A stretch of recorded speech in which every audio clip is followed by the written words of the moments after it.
Bem, vamos dar continuidade aqui ao nosso seminário. Na realidade, encerrando ele, eu acho que nós temos o prazer, a honra de termos conosco o secretário de Acompanhamento Econômico, Mansueto Almeida. Eu diria que a equipe econômica como um todo, particularmente o conjunto que está no Ministério da Fazenda, está fazendo um trabalho brilhante, além do Banco Central, evidentemente. E no Ministério, eu acho que há pessoas, obviamente você não pode identificar A ou B, mas algumas pessoas que têm feito um trabalho dioturno e noturno, digamos assim, com grande competência e com grande importância para o nosso país. Eu gostaria de, em particular, mencionar o secretário Mansueto Almeida. Mansueto, praticamente todos vocês devem conhecer, mas eu gostaria de apenas falar um minutinho e vou passar a palavra para ele. Ele é um estudioso da questão fiscal há muitos anos. Então, e nesse sentido, eu acho que veio muito a calhar, como dizem, né, lá em Portugal, porque ele está fazendo um trabalho essencial no que diz respeito à maior crise que o país já viveu no âmbito fiscal. Quando na época da hiperinflação, alguns de vocês aqui lembram, não havia um problema fiscal. Nós tínhamos um problema de hiperinflação, e na hiperinflação a questão fiscal se resolvia, fundamentalmente via imposto inflacionário. Enfim, com o fim da hiperinflação, ainda bem, com o regime, digamos assim, com a conquista pelo país de um regime de estabilidade, maior estabilidade macro, apesar das tentativas efetivas nos últimos anos de reduzir esse grau de estabilidade macro, a questão fiscal aflorou, ela efetivamente se aprofundou, ou seja, a crise, hoje não é uma emergência, mas a crise fiscal se aprofundou muito durante os 5 anos do governo Dilma, principalmente antes do ministro Levi, na realidade. Começou já no final dos anos 2000, mas se aprofundou muito no governo Dilma, com a maquiagem das contas, etc. E nós estamos hoje no país com um problema de enorme magnitude, que afeta, particularmente, quando estamos falando em infraestrutura, afeta fundamentalmente os investimentos públicos e privados, que acabam afetando também os investimentos privados, pelo grau de complementariedade do público-privado. Então, a questão fiscal, a resolução da questão fiscal, ou pelo menos você ter um horizonte de resolução, é absolutamente fundamental para a sobrevivência do nosso país, enquanto uma economia que funcione de fato e funcione direcionado para o bem-estar da população. Eu gostaria de passar a palavra para o secretário Mansueto, que vai falar sobre as questões de momento aqui da nossa economia, enfim, os grandes desafios que nós temos pela frente, como é que se relaciona com a questão da infraestrutura. Muito obrigado, secretário. Cláudio, obrigado. Primeiro, boa noite. Vou procurar ser rápido, não ser muito chato. Quero agradecer ao Rubens Piancisa, ao Cláudio Fritztak, que está aqui, a Joísa, a toda a equipe da Fundação. Me sinto em casa estando aqui.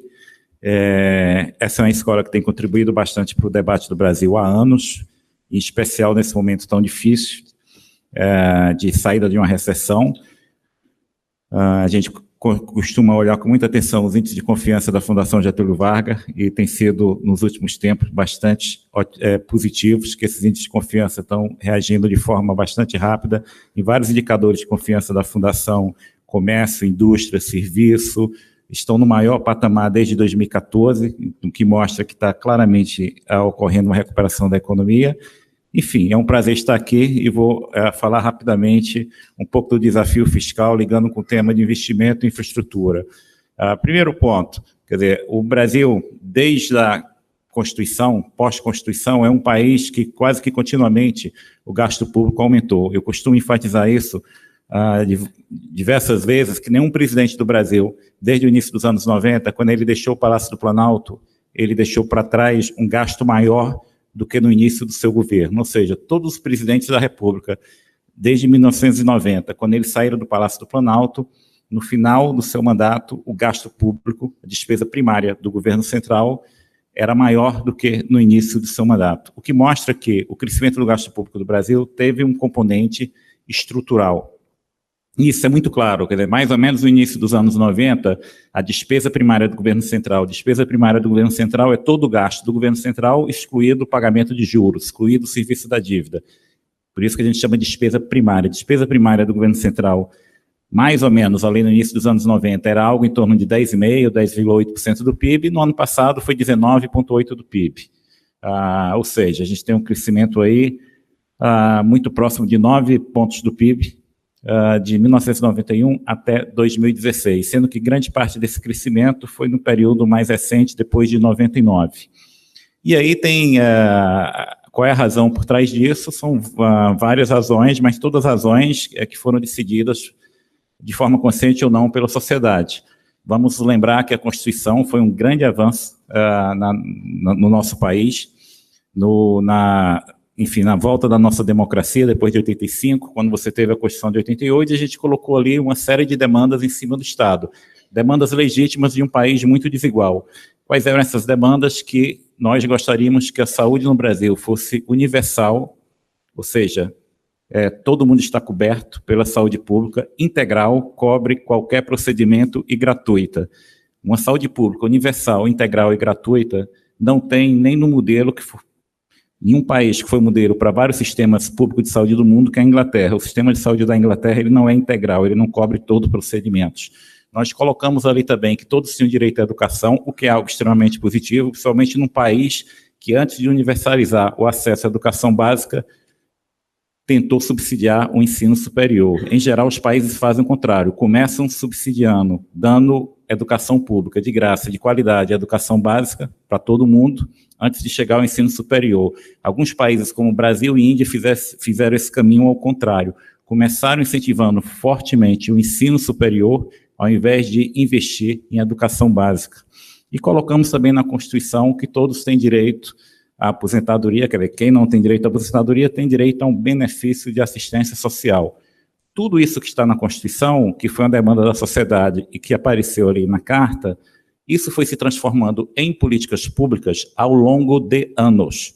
Não foi imediatamente em 89, nem 90, nem 91. Isso foi ao longo de anos. A cada ano que se passava, ia se regulamentando alguma dessas medidas, desses desejos da sociedade que estavam expressos na Constituição. Por exemplo, a LOAS só foi regulamentada bem depois, o Fundef só começou na segunda metade dos anos 90, depois ele foi ampliado para o Fundeb, financiamento à saúde. Ele ocorria baseado em coisas temporárias, como a criação do Fundo Social de Emergência em 94, 95, e depois se transformou numa regra constitucional, que foi a Emenda Constitucional 29 de 2000, que estabeleceu que, todos os anos, o orçamento da saúde deveria crescer de acordo com o crescimento do PIB nominal. Então, todas as regras para dar sentido ao que se esperava na Constituição, isso foi sendo implementado ao longo de anos. E se colocou na Constituição também alguns itens como, por exemplo, o benefício mínimo da Previdência Social e da Assistência Social no Brasil, LOAS-BPC, é o salário mínimo, que todos os anos esse salário mínimo seria corrigido pela inflação, que funcionário público tem direito a reajustes anuais. Não especifica quanto, mas todos os anos o funcionário público tem direito a reajuste anual. Tudo isso está na Constituição.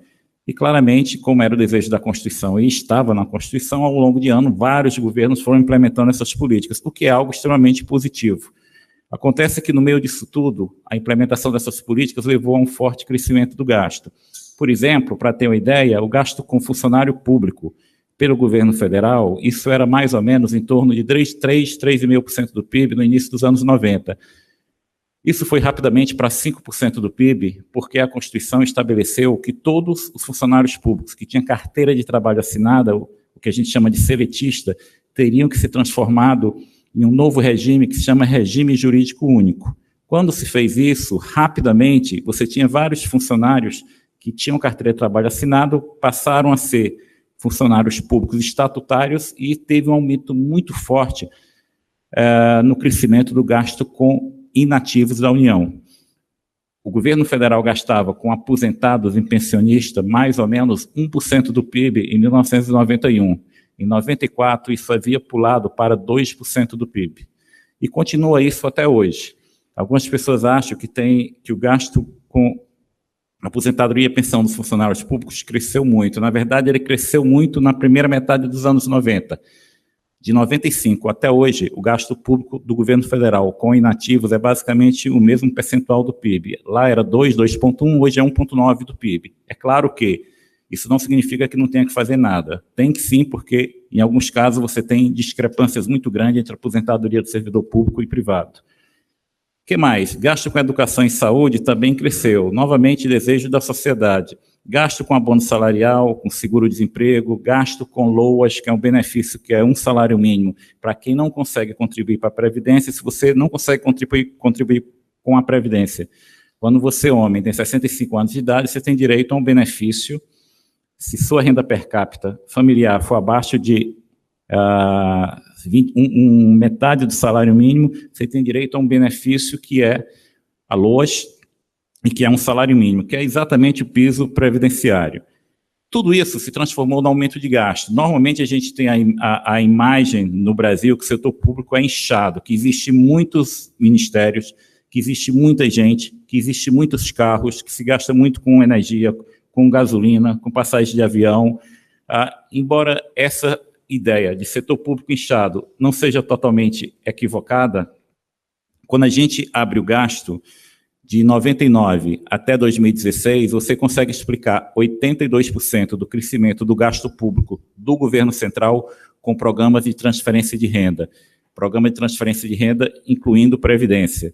Programa de transferência de renda, o governo tributa João e Maria e quando recebe aquele recurso, transfere para José e Renata. Ou seja, é um dinheiro que não fica com o governo. 82% do crescimento do gasto público decorre de programas de transferência de renda de 99 a 2016. Se a gente pegar todo o gasto público que eu falei do ano passado, que foi 19,8% do PIB, para ficar mais fácil, eu vou arredondar isso para 20% do PIB. Se eu perguntar desses 20% do PIB que o governo federal, que o governo central gastou no ano passado, como isso está dividido?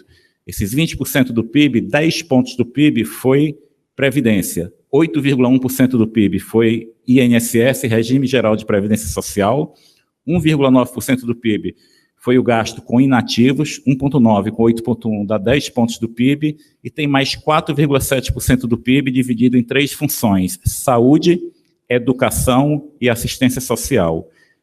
10 mais 4,7 dá 15%, 14,7%, vou arredondar para 15% do PIB. Dos 20% do PIB que o governo gastou no ano passado, o governo federal, 15% do PIB, ou seja, 75% foram gastos com 4 funções das 28 funções que se classifica o gasto público. Quais foram as 4 funções? Previdência, assistência social, saúde e educação. Por isso que cortar despesa, cortar gasto é muito difícil. É muito difícil. Por quê? Porque simplesmente fechar ministérios, diminuir o número de automóveis, reduzir o gasto com gasolina, com passagem de avião, isso deve ser feito? Deve. É suficiente? Não é. Quanto é que o governo federal gasta por ano com passagem de avião e com diária de funcionários da Polícia Federal que viajam, membros do Ministério Público que viajam, funcionários de ministério que viajam? Qual é o gasto total disso? Com todas as viagens, de todo fiscal do trabalho que viaja, o gasto total disso, com diária e passagem, é 2,5 bilhões, de uma despesa que foi no ano passado 1,240 bilhões. Então, mesmo que o governo falasse o seguinte, está proibido qualquer funcionário público viajar e receber diária durante um ano, você economizaria 2,5 bilhões de reais de um déficit primário, que hoje é de 159 bilhões. Se a gente fosse além, se o governo falasse o seguinte, está proibido o governo investir, o governo não vai fazer nenhum investimento público, como também o governo não vai pagar nenhuma despesa que não é obrigatória, ou seja, despesa com gasolina, despesa com alguns fornecedores, tudo que não for obrigatório, o governo não vai pagar. Mesmo que essa medida, que é hipotética, que é drástica, fosse adotada, o Brasil ainda teria um déficit, porque nos últimos 12 meses, a despesa obrigatória, ela foi o equivalente a 105% da receita líquida do governo central. Ou seja, hoje, as despesas que são obrigatórias, que o governo não pode cortar, uma vez iniciado o ano fiscal, o governo não pode cortar aquela despesa, ele só pode atrasar, e se atrasar, isso se transforma numa obrigação no futuro, já ultrapassou toda a arrecadação do governo federal. É esse o cenário hoje.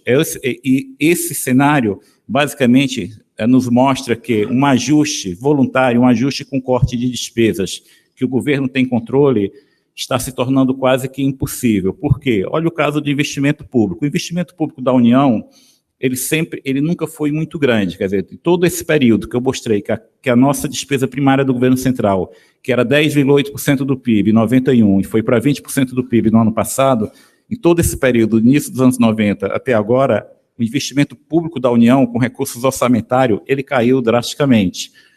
No período recente, o maior ano de investimento público da União foi 2014, quando a União investiu 1,4% do PIB.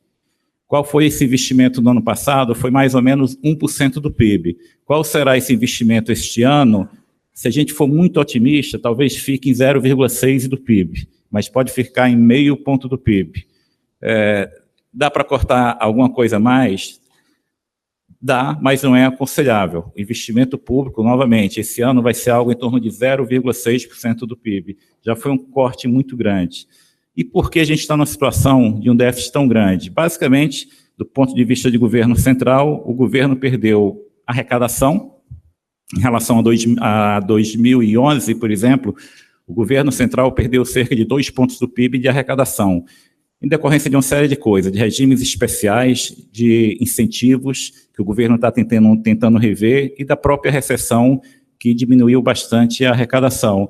Vale lembrar que durante os 9 primeiros meses do ano passado, 9 primeiros meses de 2016, a arrecadação líquida do governo, a arrecadação do governo central, a arrecadação bruta, havia caído em termos reais, em valores de hoje, 77 bilhões. 77 bilhões.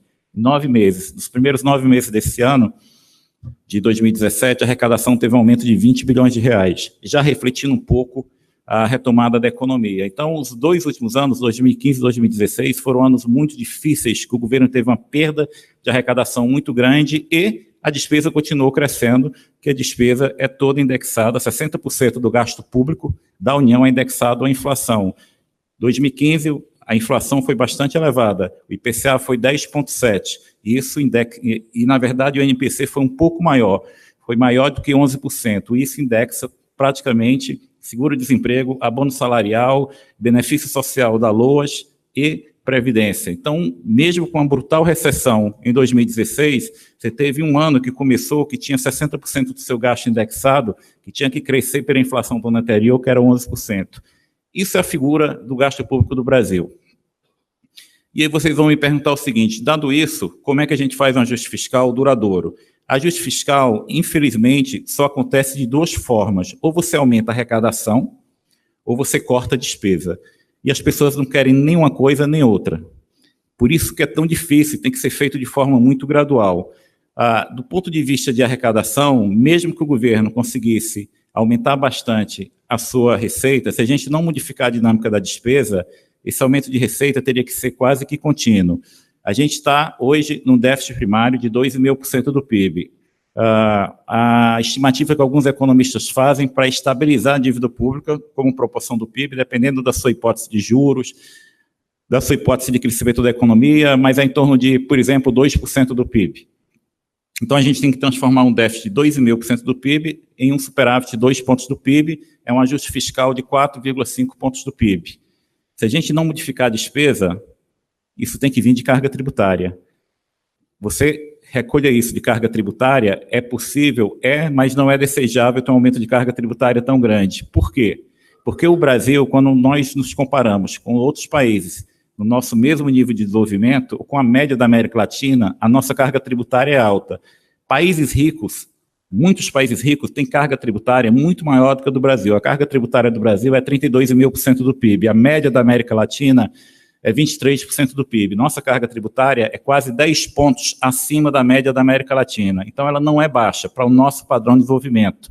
Se o Brasil fosse a Alemanha tem uma carga tributária muito maior do que a do Brasil, mas o Brasil não é a Alemanha. Cada produtor brasileiro não consegue produzir a mesma coisa que um produtor na Alemanha consegue. E no Brasil, a gente tem outro problema.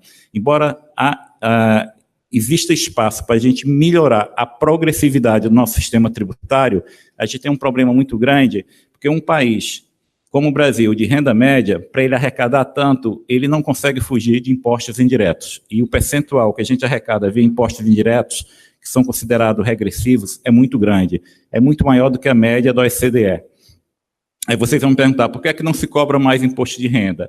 Não há problema nenhum em ter um debate e, eventualmente, se cobrar mais imposto de renda de pessoas de renda mais elevada. Mas, no Brasil, metade das pessoas que têm carteira de trabalho assinada, metade das pessoas, metade, um pouco mais da metade das pessoas que têm carteira de trabalho assinada, ganham até 2 salários mínimos, o que deixa elas fora da contribuição de imposto de renda. Ou seja, metade das pessoas que trabalham já estão automaticamente fora do pagamento de imposto de renda, que cai na faixa de isenção. Eu posso aumentar o imposto na outra metade? É um debate político? Pode, mas mesmo assim será muito difícil para você compensar, por exemplo, para reduzir impostos indiretos. No nosso nível de desenvolvimento, é muito difícil você ter um sistema progressivo quando você precisa tributar a sociedade em cerca de 32%, 33% do PIB. Dado todo esse cenário, um cenário de ajuste fiscal tem que ser gradual. Pelo lado da despesa, pelo corte da despesa, tem que ser gradual. Vocês vão me perguntar, mas no Brasil, no passado, já fez ajuste fiscal cortando despesa? E a resposta é não. O Brasil, dos anos 90, quando a gente fez um ajuste fiscal, não foi feito com corte de despesa, foi feito com aumento de carga tributária. A carga tributária do Brasil, de 1997 a 2002, aumentou 4 pontos do PIB. Então, o ajuste fiscal que foi feito nos anos 90 no Brasil foi feito em cima de carga tributária. Novamente, ponto de partida é diferente, que a nossa carga tributária já é muito alta. E no meio disso tudo, a gente tem uma decisão difícil de tomar, que é, dado isso tudo, como eu falei, dá para fazer um ajuste fiscal muito rápido? Não dá. A PEC do teto falou o seguinte, ao longo dos próximos 10 anos, o crescimento real da despesa será 0. A partir do 10º ano, o presidente pode mudar essa regra. Esse ajuste implica uma redução do gasto público, a depender do crescimento do PIB, entre 0,4 e 0,5 pontos do PIB ao ano. Ou seja, se eu partir de 20% do PIB, num período de 10 anos, essa despesa primária cairia para 15%, 16% do PIB. Isso é fácil de fazer? Não. Isso vai exigir que cada ano o governo ele escolha alguns programas que não funcionam, algumas regras de crescimento do gasto que precisam ser revistas. Isso nos dá tempo para fazer um ajuste fiscal gradual. E é isso que está acontecendo. E nesse ajuste fiscal gradual tem um item que a gente não vai escapar do ajuste, que é previdência. E por quê? Porque o gasto com previdência no Brasil ele vai crescer cada vez mais rápido. Porque nós estamos passando por um processo de envelhecimento muito rápido e nós teremos daqui a 35, 40 anos um país que a gente não conhece. O Brasil de 2015, de 2016, 2017, o Brasil de hoje é muito parecido em termos de estrutura populacional, de pirâmide populacional, com o Brasil de 1950. O Brasil ainda é um país jovem, como era em 1950. O Brasil de 1950 a 2010, 2015, envelheceu muito pouco. O Brasil de 2015 e 2016, o Brasil de 2040 é um país totalmente diferente. É um país que a proporção de pessoas com mais de 65 anos em relação à população de 20 a 64 vai quadruplicar, mais do que quadruplicar, o que vai nos tornar, em 2060, um país com a estrutura demográfica muito parecida com o que é o Japão hoje, que é um país do mundo com uma das maiores proporções de pessoas com mais de 65 anos. Se há 2 anos atrás eu tinha cerca de 8 pessoas de 20 a 64 anos para cada pessoa com 65, ou seja, eu tinha 8 pessoas teoricamente trabalhando para cada pessoa com mais de 65, essa relação será de 2 para 1 em 2060. 35 anos, 40 anos, não é absolutamente nada em questão demográfica. O Brasil vai passar por um processo de envelhecimento extremamente rápido. Com as regras de previdência que a gente tem, a tendência é o gasto crescer continuamente. Só que tem outros gastos que a gente sabe que vai crescer, como, por exemplo, saúde. Em uma sociedade que as pessoas ficam uma proporção maior da população mais velha, tem determinados tipos de gastos associados à velhice, problemas de coração, etc., que são caros e exigem o crescimento do gasto com saúde. Se nós não fizermos uma reforma da Previdência, e reforma da Previdência ela é longa, porque você tem um período de transição, por exemplo, a reforma do governo estabelece um período de transição que a idade mínima de 65 anos para homem, 62 para mulher, só passaria de fato a valer em 2038. Então, assim, reforma de Previdência, você tem regra de transição, então são reformas, de fato, que são reformas longas. Se nós não fizermos isso agora, neste ano ou no próximo, ou neste ano ou 2019, o que for, mas nesse período curto, isso vai sinalizar que o gasto público vai ter que crescer cada vez mais só para a Previdência, e se hoje o investimento de 20% do PIB da União está indo para 0,5%, imagina o que vai ser o investimento público daqui a 2, 3, 4 anos. E o gasto com outras funções, como segurança pública, como ciência e tecnologia, etc. Então, esse é o dilema que nós temos, por isso que a reforma da Previdência é necessária. Há diversas formas de reforma da Previdência, como se faz a reforma da Previdência, como é a regra de transição.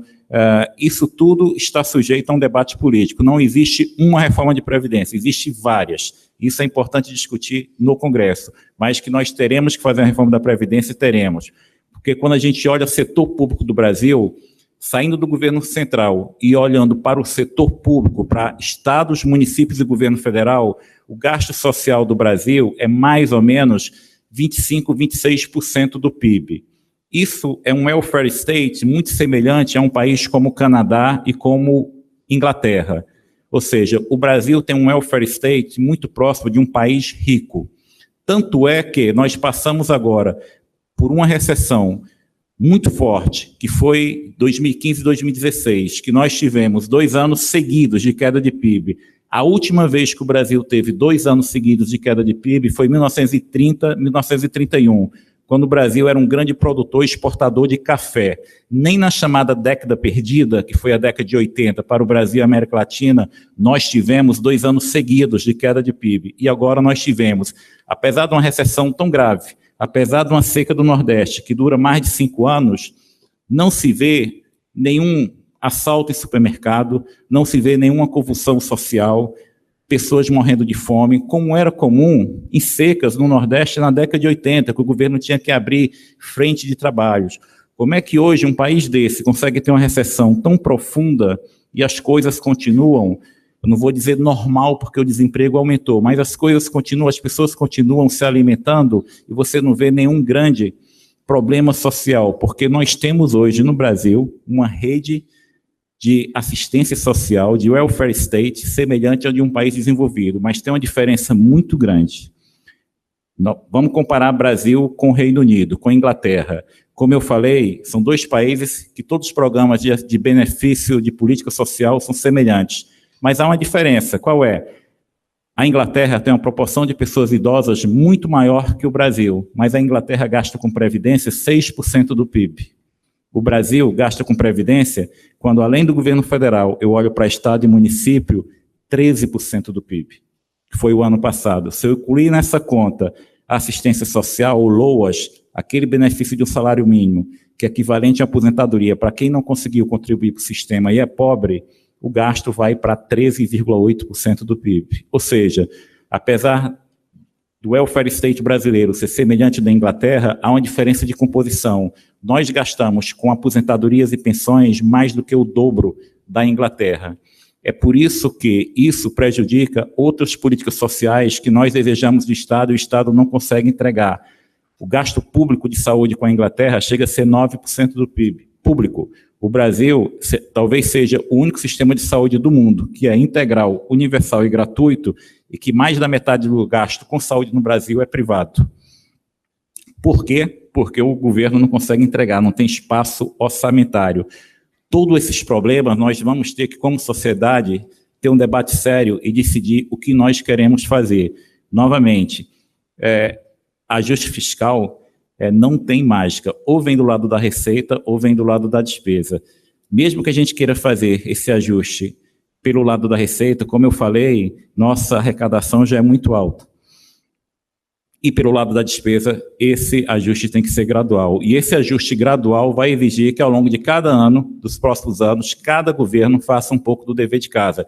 Se tem um programa que não funciona muito bem, vamos rever esse programa e gastar mais com programas que funcionam muito. Então, a gente vai ter, de fato, que ser bastante, fazer planejamento, que tanto se falou ao longo do dia, e avaliação de política pública.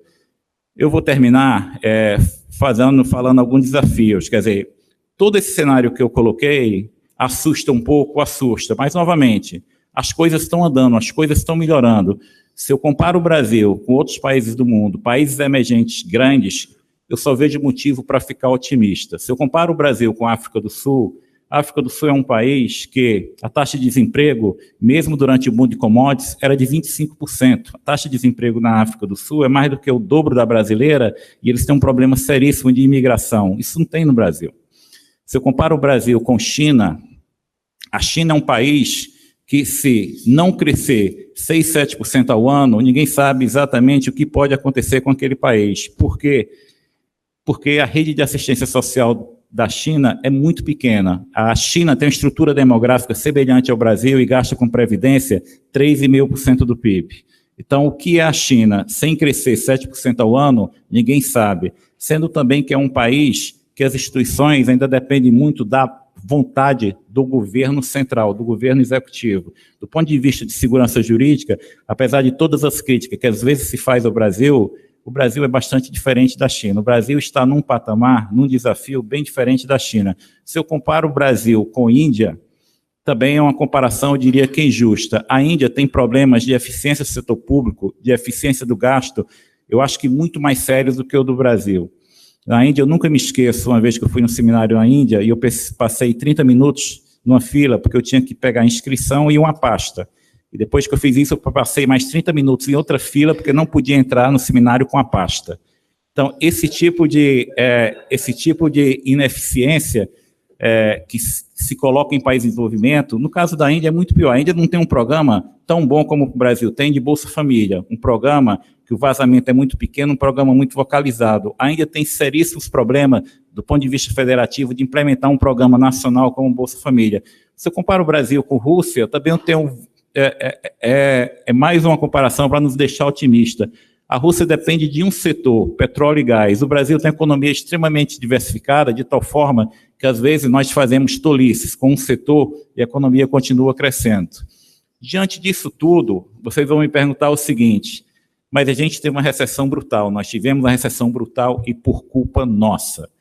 Você teve uma desaceleração do crescimento mundial, você teve uma queda de preço de commodities, todo mundo foi afetado, mas ninguém foi uma recessão tão grande quanto o Brasil. O que nós fizemos, que nos levou à nossa recessão, foi culpa nossa. Foram decisões de investimento equivocadas. Aumento de gasto público desnecessário. BNDES, por exemplo, é um banco espetacular. O BNDES tem um corpo técnico espetacular. É um banco de primeira linha.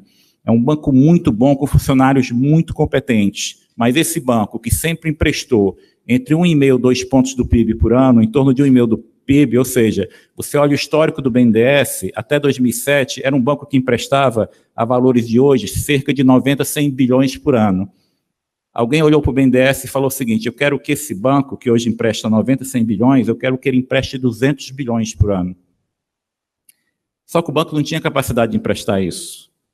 Para vocês terem uma ideia, empréstimo do Tesouro Nacional para bancos públicos sempre existiu. Só que em 2007, o estoque era 0,5 ponto do PIB. Quanto é que o Tesouro emprestava aos bancos públicos no final de 2007? 14 bilhões de reais.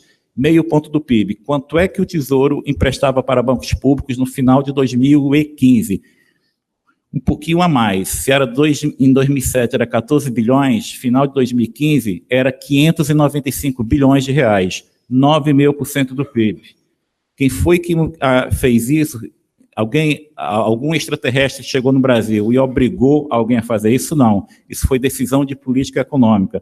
Nós construímos um estádio em Manaus, construímos um em Cuiabá, outro em Natal, um em Brasília, um estádio muito bonito, que cabe 60 mil pessoas, numa cidade que, final de campeonato, você tem 2 mil pessoas no estádio, assistindo o jogo. Um estádio para 60 mil, numa cidade que, em final de campeonato, você tem 2 mil pessoas.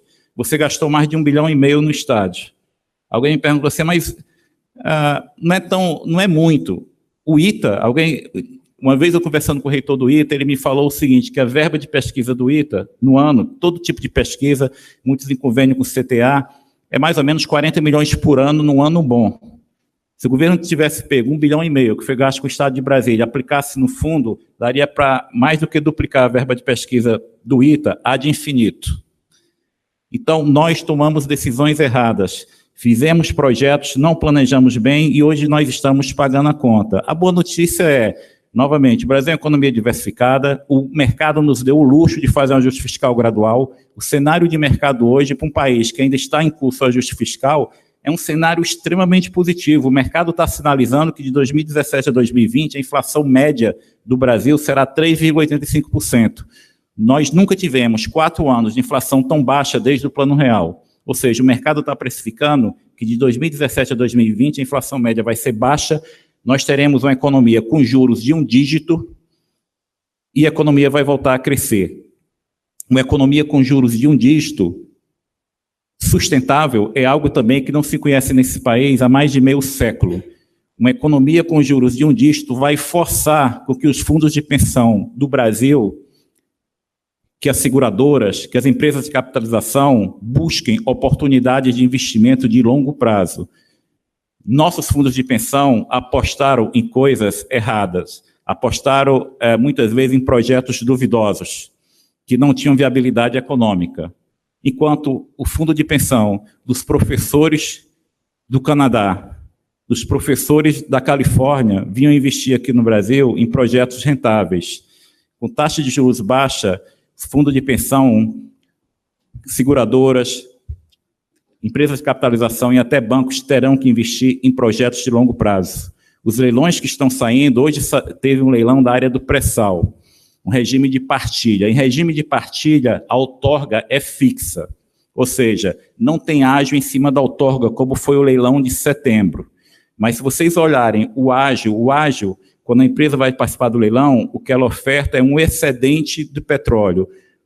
Ou seja, aquela produção de petróleo, além do necessário para cobrir o custo, as empresas dão um percentual maior para o governo para ganhar o leilão. O ágio foi elevadíssimo. Você teve alguns campos que saiu com ágio acima de 400% e que mostram uma forte concorrência. O governo fez agora modificações no setor de petróleo e gás, reduziu o conteúdo local, renovou o Repetro, que é um regime especial que representa de 12% a 14% do CAPEX de um campo de exploração, renovou o Repetro, reduziu o conteúdo local e nós estamos voltando a ter leilões anuais de petróleo. Em maio de 2018 vai ter leilão de petróleo, em outubro de 2019 vai ter leilão de petróleo. E o Brasil, depois que descobriu o pré-sal, passou 5 anos sem fazer leilão de petróleo. Quando a gente mudou a lei, quebrou o monopólio da Petrobras em 97. Até 2007, o Brasil teve leilões anuais de petróleo. De 2008 a 2013, o Brasil não teve nenhum leilão de exploração de petróleo. Agora nós estamos voltando a fazer leilão anual com condições de redução de conteúdo local, novamente, com renovação de Repetro. E acabamos ainda com a obrigatoriedade da Petrobras ser operadora única do pré-sal, que era algo que a própria Petrobras queria. Ou seja, quando a gente olha para frente, eu não tenho a mínima dúvida, o fluxo de investimento que nós teremos no setor de petróleo agora, daqui por diante, será muito forte. Se eu olho para o setor de energia, que tanto se criticou aqui, novamente, quem desorganizou esse setor foi o governo. Nós fizemos em 2012 uma política que o próprio governo, acionista de uma companhia, votou de forma intervencionista e obrigou a companhia a renovar uma concessão com tarifa muito baixa em usinas que davam prejuízo para a companhia, que é o caso da Eletrobras. E isso, olha lá o preço de mercado da Petrobras desde 2012, você vê uma forte queda no preço da Eletrobras por causa disso. Desculpa, Eletrobras. Na Petrobras, o governo tinha uma política de segurar o reajuste de preço de gasolina, que beneficia quem tem carro grande. Isso não é política para pobre, isso beneficia quem tem caminhonete a gasolina. Tinha uma política de segurar o preço da gasolina, que dava subsídio para quem não precisava e acabava com as finanças das empresas. Tudo isso acabou. A Petrobras hoje, diariamente, ela pode reajustar o preço do combustível a partir da cotação internacional, não tem mais aquela celeuma de saber se um ministro da Fazenda vai ou não autorizar aumento de gasolina. A Eletrobras agora, o governo está no processo de privatização, que a gente está estudando a modelagem, que vai ser extremamente difícil, mas é um processo que é todo voluntário, que a opção de privatizar ou não a Eletrobras é do governo, mas da companhia, querer ou não aderir a um contrato novo que será feito com o governo, quem vai decidir isso é o conselho da companhia da Eletrobras, sem o governo votar. O governo não vai votar, só acionista minoritário que vai dizer, eu quero ou aceito esse acordo ou não. Isso é extremamente transparente, porque se o acordo não for bom para o acionista, ele não vai topar. É diferente de 2012, que o governo usou os seus representantes no conselho para forçar a empresa a tomar uma decisão que foi ruim para a empresa. Então, nós estamos passando por um momento diferente. Nós teremos eleições presidenciais nesse país no próximo ano. Não me importa quem vai ganhar essa eleição presidencial, o que importa é o mercado nos deu o benefício da dúvida, nós temos um cenário que nós teremos a recuperação cíclica no próximo ano, em 2019, com inflação muito baixa, juros muito baixos, o que vai aumentar o dinheiro disponível para a infraestrutura. Melhoramos o marco regulatório do setor de petróleo, gás e energia e temos uma nova lei de agências reguladoras que foi aprovada no Senado em dezembro do ano passado, que está agora em tramitação na Câmara e que é uma lei muito boa em vários aspectos. Por exemplo, hoje, para você se tornar diretor de uma agência reguladora, você pode ser uma pessoa mais estúpida do mundo. Mas se você for aprovado pelo Senado, você se torna diretor de uma agência reguladora. Agora não. Você está estabelecendo uma série de critérios. Anos de experiência, reconhecimento, reputação ilibada, etc. Além disso, tem que ser aprovado pelo Senado. Hoje, um diretor-geral da agência reguladora, para ele viajar, ele tem que pedir autorização ao ministro da pasta que ele está ligado. Ou seja, o diretor da ANEEL, Rufino, ele não pode brigar com o Fernando Coelho, senão ele não viaja. Agora, a agência reguladora ela vai ficar ligada diretamente ao Ministério do Planejamento como unidade orçamentária. Agora, o diretor-geral da agência reguladora pode brigar com o ministro que ele fiscaliza.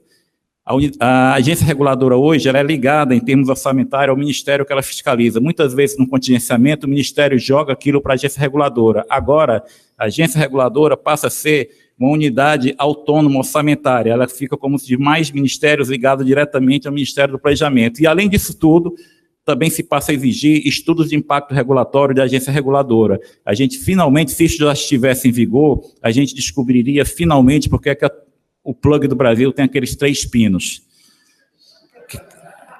Então, daqui para frente, as coisas, assim, vai melhorar? Vai. Tem muita coisa a fazer? Tem. Mas, de fato, assim, hoje eu sou muito otimista com o Brasil.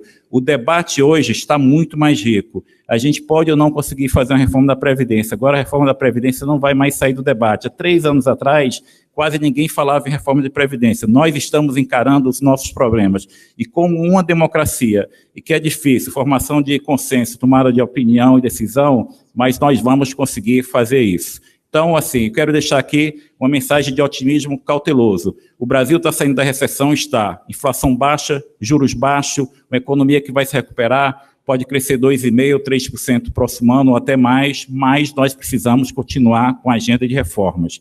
O mercado está nos dando o benefício da dúvida e aumentou o prazo para nós fazermos reformas. Mas é essencial que nós, como sociedade, tenhamos a capacidade de discutir as reformas necessárias e continuar nessa melhoria institucional que é preciso ainda por vários anos. Obrigado.